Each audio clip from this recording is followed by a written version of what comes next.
मोदी मर गया, एक्ट बंद करो,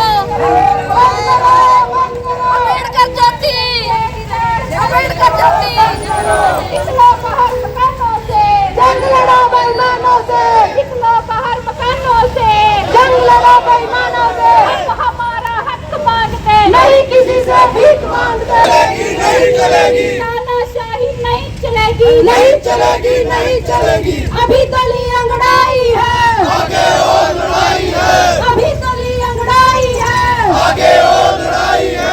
निकलो बाहर मकानों से, जंग लड़ो बेईमानों। तो साथियों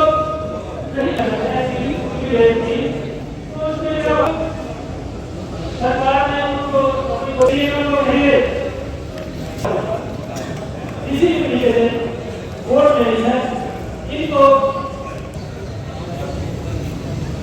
तो ऐसा नहीं, प्रजातंत्र में अगर ऐसे बातों में लगे तो ये डिसीजन लोग सड़कों पे आ रहे हैं, पहले उन्होंने नहीं है।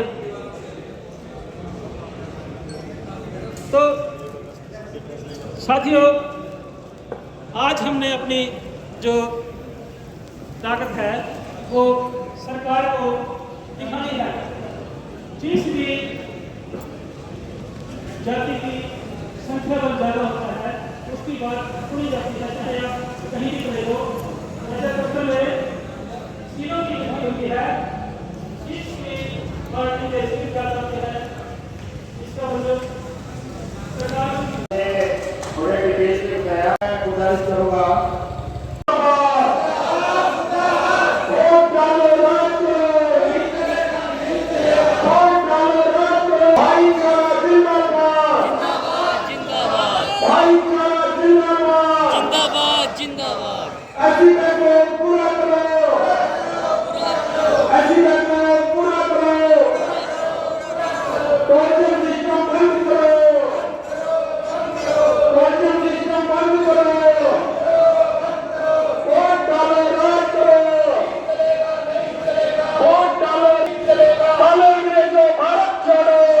सचिवालय में लगभग 35 साल ये जो लड़ाई है आरक्षण की, बैकलॉग की, आपके संवैधानिक अधिकारों की, मान सम्मान की लड़ाई, नौकरी के साथ साथ काम किया। अनेकों प्रोग्राम करे, हरियाणा में नहीं देश में विदेश में भी यूएनए तो की आपकी बात उठाने का मौका मुझे मिला और मैं धन्यवाद देता हूँ कि बराड़ा में कई दिन से हम कुछ काम कर रहे थे, लेकिन आज पूरे हरियाणा में नहीं पूरे देश में हमारे सभी सामाजिक संगठन, सभी हमारी पार्टियां ये जो हमारे अंदर फूट डालने का जो काम किया है उसके विरोध में हम आज पूरे देश में प्रदर्शन कर रहे हैं। ये जातिवादी जो पार्टी है जो हमारे अंदर फूट डाल रही है, हमारी एकता को खंडित करने का जो षड्यंत्र सुप्रीम कोर्ट का बहाना बनाकर जो किया है साथियों बहुत ही खतरनाक है। जब जब हम ऊपर जा रहे थे, जब जब हम अपने अधिकारों के प्रति सचेत हो रहे थे, जब जब हम अपने मान सम्मान की लड़ाई ग्रहण कर रहे थे, भारत के संविधान में दिए गए अधिकारों की लागू कराने की बात कर रहे थे, इन लोगों को सहन नहीं होता, समाज में फूट डालने का काम है। वर्गीकरण में कुछ भाई मेरे साथी जो बोल रहे थे काफी अच्छी बातें बोल रहे थे, लेकिन साथी ये वर्गीकरण जो और जो क्रिमिनल की जो बात है वह बात सारी सरकारों के ऊपर लागू होती है। आज अगर कोई समाज पीछे रह गया है, ये पढ़ने वाली बात तो छोड़े, सरकार का फर्ज बनता है, सरकार का फर्ज बनता है कि सरकार वेलफेयर ऑफ स्टेट होती है। क्या आजादी के बाद भारत का संविधान के द्वारा जो दिए गए अधिकार किस फील्ड में पूरे हुए हैं, किस कार्य क्षेत्र में आपको मिले हैं, पहले भी बांटने का जो काम आपने षड्यंत्र रचा है ये सहन योग्य नहीं है। आने वाले समय में इसका खामियाजा आप लोगों को भुगतना पड़ेगा। साथियों, मैं सचिवालय का एक अधिकारी सेवानिवृत्त होने के बाद ये लड़ाई मैं बताना चाहता हूँ कि आज हम जो साथी नारे लगा रहे बैकलॉग है, इस देश का जो बजट होता है साथियों 20% 20वां भाग हमारे ऊपर खर्च होना चाहिए। मेरे साथ कुछ साथी जो अधिकारी मेरे साथ जो कुलीग हैं जो बजट को देखते थे, प्रभुदयाल जी जो डिप्टी सेक्रेटरी थे जिन्होंने सारी जिंदगी बजट को देखा, केवल 3% बजट भी नहीं खर्च करते।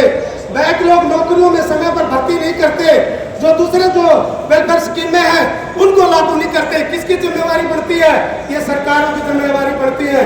ये जरूर उन लोगों से कुछ कुछ मुट्ठी भर लोगों से कहा देते कि सारा चमार खा गए, सारा चमार खा गए। साथियों, मेरे पास चिट्ठी है हरियाणा सरकार की। 2017 में हमने ओबीसी मंडल में आंकड़े निकाले थे, जो आज कहते हैं सबसे ज्यादा अगर नहीं होकर कह रहे चमार खा गए। जो धानक बरादरी में नाम लेना चाहता हूँ, जो कहते हैं वो भी चमारों से ज्यादा संख्या में नौकरियों में है।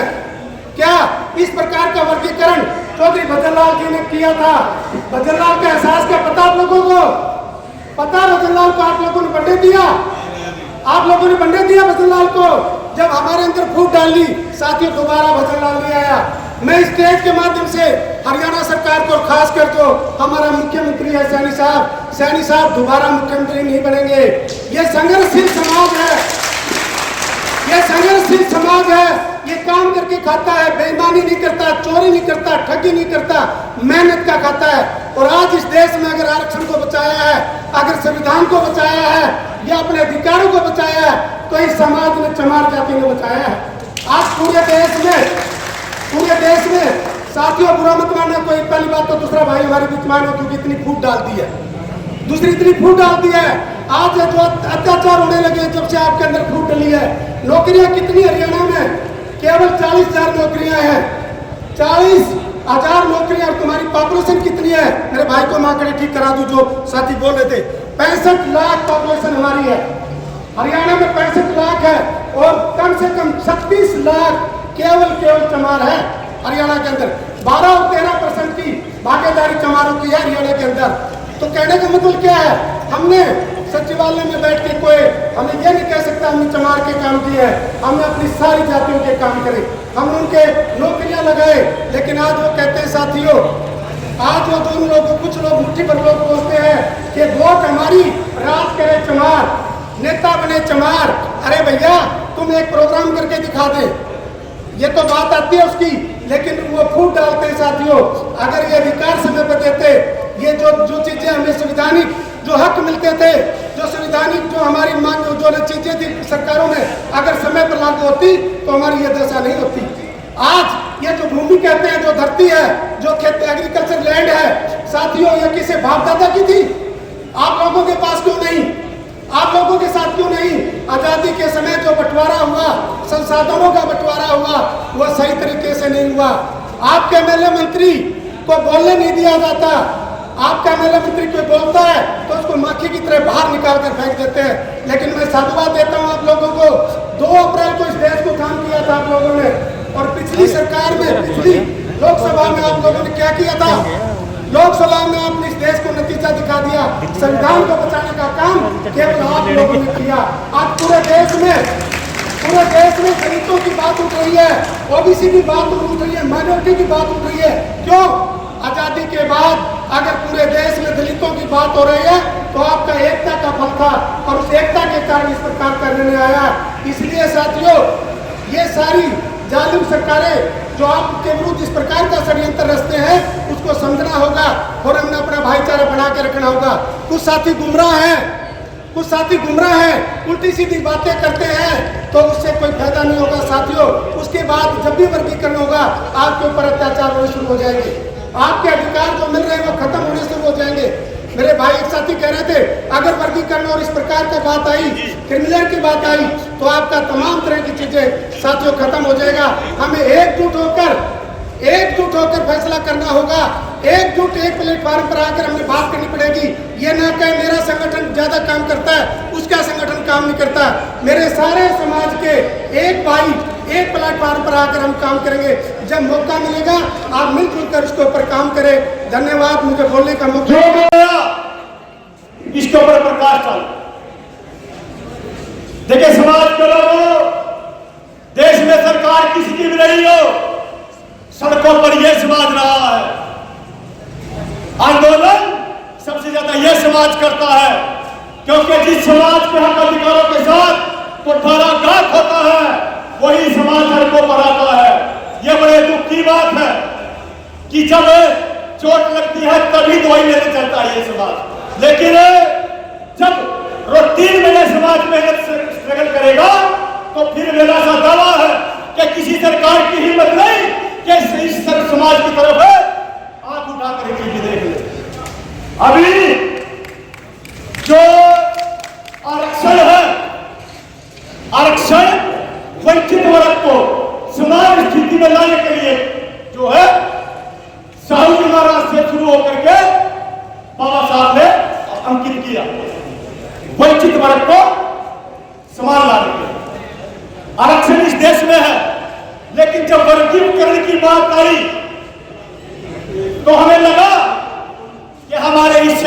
खा रहा। ये वही लगा हमें जो इस जजमेंट का समर्थन करने वाले भी कहते थे कि ये समाज हमारे हकों का खा रहा। वही डर हमें आज लगा, इसलिए आज हम लोग यहाँ पर एकत्रित हुए। लेकिन मैं एक बात और बता देना चाहता हूं, यह सुप्रीम कोर्ट का फैसला नहीं, यह सरकार का फैसला, बीजेपी का प्रदेश जी मैंने तो यही कहा, चाहे बीजेपी की रही हो भाई साहब, सरकार चाहे बीजेपी की रही, मैं किसी का नाम नहीं लेना चाहता था पार्टी का, चाहे कांग्रेस की रही, पिता यह समाज, पिता यही। समय समय पर सरकार टीका लगा करके देखती है कि यह समाज सोया है या जाग रहा है, समय समय पर। लेकिन जब जरूरत पड़ती है समाज का, मैं भी समाज का हिस्सा हूं, मैं भी गुरु रविदास जी को मानने वाले इंसान हूं, तो मुझे भी लगता है कि हमें जागते रहना चाहिए। और आप वहीं आ जाते हैं वर्गीकरण, वर्गीकरण हमें जैसे एक नारा लिख रखा है, फूट डालो राज करो, फूट डालो राज करो। आखिर सरकार की मंशा क्या है? सरकार की मंशा हमें समझने की जरूरत है। वो यही चाहती है कि जो समाज तरक्की करेगा, जो समाज, सुनिए नोट कीजिए, जो समाज तरक्की करेगा या जिस समाज से सरकार को खतरा होगा, वो सरकार उस समाज को गोलधारे में खड़ा करके उसको टारगेट करने का काम करेगी। वही आज ही सरकार ने किया, वही काम किया है। उसको खतरा है रविदास जी को, गुरु रविदास जी को मानने वाले लोगों से, उनको खतरा है रविदास समाज से। इसीलिए ये कानून लेकर के आए। हमें डर हुआ, सच्चाई है ना, हमें डर हुआ कि जो हमारे हिस्से का है कहीं वो भी न चला जाए। मैं ये कहता हूं सरकार जो करे सो करे, तुम कानून लेकर के आओ, लेकिन पहले बैकलॉग तो भरो, पहले बैकलॉग तो भरे। जब सरकार बैकलॉग की बात करेगी, जब सरकार बैकलॉग भरेगी, तो मेरा दावा है कि किसी भी परिवार का कोई ऐसा व्यक्ति नहीं रहेगा जिसमें रोजगार ना हो। रोजगार की तो बात सरकार करती नहीं, रोजगार तो खत्म कर दिया। जब से देश में सरकार आई है ये, तब से तो रोजगार खत्म हो गया। रोजगार की तरफ ध्यान नहीं है सरकार, शिक्षा की तरफ ध्यान नहीं है। इसीलिए ध्यान नहीं है क्योंकि ये जो लोग बैठे शिक्षित हैं, जब समाज शिक्षित होगा तो हक अधिकारों की बात करेगा और मान सम्मान की बात करेगा। इसलिए सरकार जो है समाज को ऊपर रखना चाहती है, शिक्षा का स्तर इतना महंगा करती है। इसीलिए यही कारण है कि हमें सरकार को उठाकर रखना चाहती है। और जो इसका जजमेंट का जो समर्थन कर रहे हैं वो भी हमारे भाई हैं, वो भी हमारे भाई हैं। सरकार ने एक भाई को दूसरे भाई से लड़वाने का काम कर दिया। एक समाज को यह समर्थन में बैठा बात बन के एक वर्ग जो हमारा भाई है, हमारा राइट हैंड है, वो भारत बंद का विरोध कर रहा है।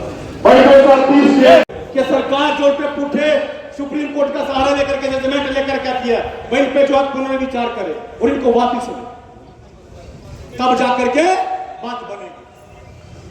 अभी कुछ लोग जो है इसी जजमेंट को लेकर के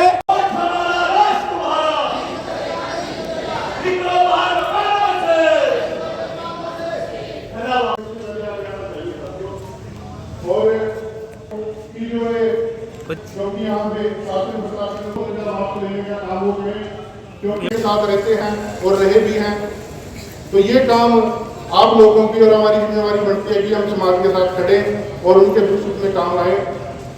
बाकी रही मंच संचार जी ने कहा था कि अपने संगठन पार्टी का स्टैंड क्लियर करें। साथियों, पार्टी ने, मैं बहुजन समाज पार्टी विधानसभा यहाँ मुलाना अध्यक्ष हूँ, तो साथियों आपको पता है सोशल मीडिया के माध्यम से भी और वैसे भी पार्टी ने खुले मंच से समर्थन कर रखा है। साथियों हर जिले के अंदर डिस्ट्रिक्ट लेवल पर डीसी ऑफिस में भी पार्टी ज्ञापन दे रही है। तो साथियों मेरी ड्यूटी पार्टी ने बुलाना यहाँ लगाई थी, तो मैं यहाँ आप लोगों के बीच में आया हूँ। तो साथियों हम लोगों का ये पहचानना होगा कि अपना कौन है, दुश्मन कौन है। जब तक ये नहीं करेंगे, आप जितनी मर्जी भीड़ यहाँ एकजुट कर लो, कोई हल नहीं होगा। कई साथियों ने कहा कि पार्टियां तो सारी हैं, पर लेकिन अपना प्रयास छाड़ दो साथियों, तभी आप लोगों का उद्धार होगा। और जिन जिन साथियों ने इस प्रोग्राम की अध्यक्षता करी आयोजित बंद करो, बंद करो, बंद करो, नहीं चलेगा, नहीं चलेगा, नहीं चलेगा, कोटे में कोटा नहीं चलेगा, नहीं चलेगा, नहीं चलेगा, सुप्रीम कोर्ट की साजिश नहीं चलेगी, नहीं चलेगी, नहीं चलेगी, सुप्रीम कोर्ट की साजिश नहीं चलेगी, नहीं चलेगी, नहीं चलेगी, बंद करो, बंद करो, बंद करो, एक बार में और वापस आने दे जाए, बंद करो, बंद करो,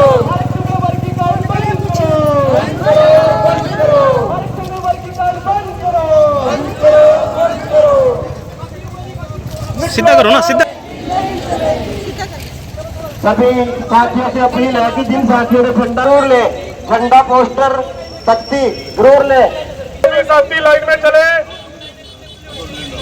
आरक्षण में वर्गीकरण बंद करो, बंद करो, बंद करो। हम हमारा हक मांगते, लेके रहेंगे, लेके अभी तो दी अंगड़ाई है, आगे और लड़ाई है, अभी तो दी अंगड़ाई है, आगे और लड़ाई है, लड़ेंगे, जीतेंगे, लड़ेंगे, जीतेंगे, कोटे में कोटा नहीं चलेगा, नहीं चलेगा, नहीं चलेगा, कोटे में कोटा नहीं चलेगा, नहीं चलेगा, नहीं चलेगा, पूरा पैक्ट रद्द करो, रद्द करो, रद्द करो, पूरा पैक्ट रद्द करो, रद्द करो, रद्द करो, वापस करो, वापस करो, वापस करो, नहीं चलेगा, नहीं चलेगा, कोटे में कोटा नहीं चलेगा, नहीं चलेगा, नहीं चलेगा, हमारा भाईचारा जिंदाबाद, जिंदाबाद, जिंदाबाद, हमारा भाईचारा जिंदाबाद, सुप्रीम कोर्ट का निर्णय वापिस लो, वापिस लो, वापिस लो, सुप्रीम कोर्ट का निर्णय वापिस लो, वापिस लो, वापिस लो, हम हमारा हक मांगते, नहीं किसी से भीख मांगते, हम हमारा हक मांगते, नहीं किसी से भीख मांगते, सुप्रीम कोर्ट हाय हाय हाय हाय हाय हाय, सुप्रीम कोर्ट हाय हाय हाय हाय हाय हाय, तानाशाही नहीं चलेगी, क्या हाल है मास्टर? तानाशाही नहीं चलेगी, हम हमारा हक मांगते, नहीं किसी से भीख मांगते।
चले कृपया निवेदन ऐसा जैसे आप ऐसे लेंगे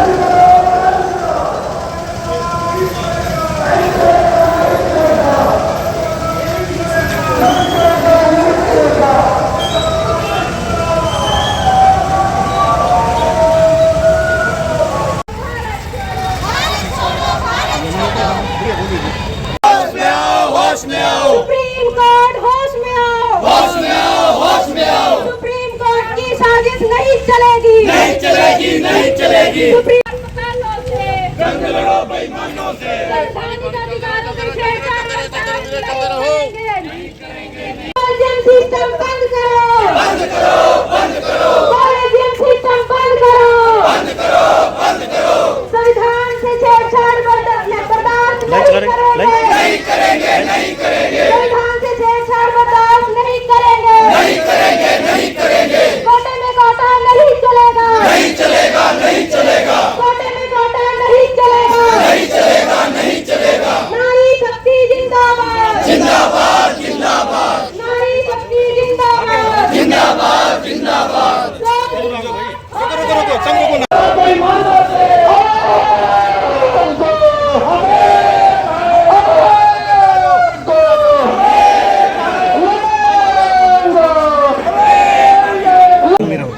आप अंकल जी आप इधर आ जाओ। अरे बहन जी आ जाओ आप।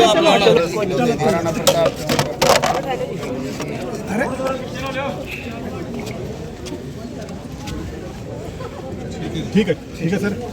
मैं गुलशन कुमार आरक्षण बचाओ संघर्ष समिति ब्लॉक बराड़ा से हूँ। आज 21 अगस्त को माननीय सुप्रीम कोर्ट ने जो एक असंवैधानिक फैसला रिजर्वेशन में सब क्लासिफिकेशन का जो फैसला दिया है, उसका आज हमारी आरक्षण बचाओ संघर्ष समिति पूरा विरोध करती है, क्योंकि ये जो फैसला है ये हमारे बिल्कुल विरुद्ध है। क्योंकि सुप्रीम कोर्ट का कहना है कि जो वर्ग इसमें जो हमारे एससी समाज के लोग हैं, जो सर्विस पे हैं, कर्मचारी हैं, या जो बड़े बिजनेसमैन हैं जो इसका फ़ायदा ले चुके हैं, उनको उनके बच्चों को आगे इसमें जो आरक्षण ना दिया जाए। तो मैं माननीय सुप्रीम कोर्ट से भी यह कहना चाहता हूँ कि जो या तो फिर इसका जो क्लासिफिकेशन करना है तो फिर ओपन किया जाए, सभी वर्ग में किया जाए। जैसे सबसे पहले तो नाम आता है सुप्रीम कोर्ट का ही आता है कि वहाँ पर जो ये कॉलेजियम सिस्टम है, तो वहाँ पर भी एक ऐसा आयोग बनाया जाए कि वो भर्ती प्रक्रिया के द्वारा टेस्ट पास करके वहाँ पर ही उनकी जो जज लगाए जाएं। ऐसे से परिवार हैं जिसमें से 5-5 जजेज हैं, तो क्या वहाँ पर वर्गीकरण लागू नहीं होता? दूसरी बात है कि जो एससी का बैकलॉग है, लगभग 60,000 वैकेंसी जो है आज वैकेंट पड़ी हैं, तो उसका भी ये सरकार सोचे, क्योंकि ये सरकार की सोची समझी चाल है। अगर सरकार को वर्गीकरण करना है तो फिर सभी कास्ट में किया जाए। आज हम जो है आरक्षण बचाओ संघर्ष समिति के बैनर तले एक बहुत ही विशाल रोष प्रदर्शन कर रहे हैं, और भारत बंद की जो कॉल आई है वो पूरे भारत में आज ये वो सफल जो है भारत बंद का आह्वान है। और मैं ये भी कहना चाहूँगा कि जो पार्टी आज हमारे इस भारत बंद का समर्थन करती है, तो हमारी आरक्षण बचाओ समिति आने वाले इलेक्शन में हम उसी को जो है समर्थन करेंगे, और ये सरकार को दिखा देंगे कि ये जो आने वाले चुनाव में हम सरकार के बिल्कुल खिलाफ ये अगर जो आरक्षण बचाओ संघर्ष समिति काम करेगी। सबसे पहले तो देखो, हमारा जो भाईचारा है, सरकार की सोची समझी चाल के द्वारा हमारा भाईचारा खत्म कर दिया गया है। वो भी हमारे भाई हैं, जितनी हमारी 55-56 कास्ट जैसी समाज में है, वो भी हमारे भाई हैं। सरकार ने सोची समझी चाल चलाकर ये हमारा भाईचारा खत्म किया है। तो हमारा भाईचारा ना टूटे, हम इसका पूरा जो विरोध करते हैं, और आने वाले इलेक्शन में सरकार को इसका खामियाजा भुगतना पड़ेगा।